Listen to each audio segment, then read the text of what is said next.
farko za ka fara samun sunan wanda kake so ka yi rinjaye a kansa, ko ka yi galaba a kansa, ko kuma ka mallaka.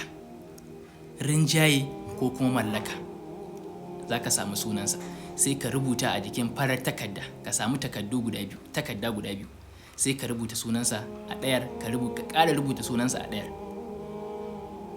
Guda biyu kenan, wato dama da hagu. Za ka taka sunan ne, hagu da dama za ka taka sunan, ka hau kan kowanne, ƙafarka ta dama da ƙafarka ta hagu, ka taka sunansa, sai ka tashi tsaye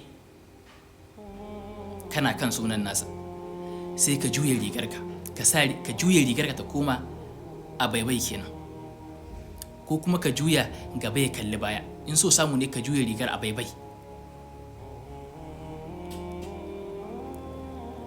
Kana kan suna, sai ka fara wurdin wallahu galibun ala amrihi, wallahu galibun ala amrihi.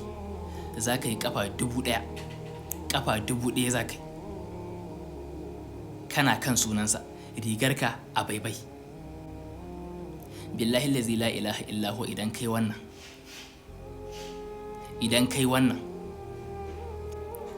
kowaye shi sai ka samu rinjaye a kansa, kowaye shi sai ka samu galaba a kansa, kowaye shi sai ka mallake sa. Idan wani ya barka zai dawo, albarkacin annabi da alkur'ani.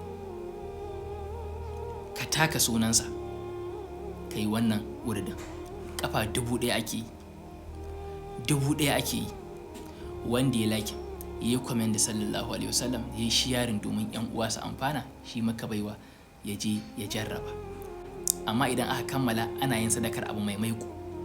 Za ka yi sadakar kuli-kuli, za ka yi sadakar gyaɗa, za ka yi sadakar ƙosai.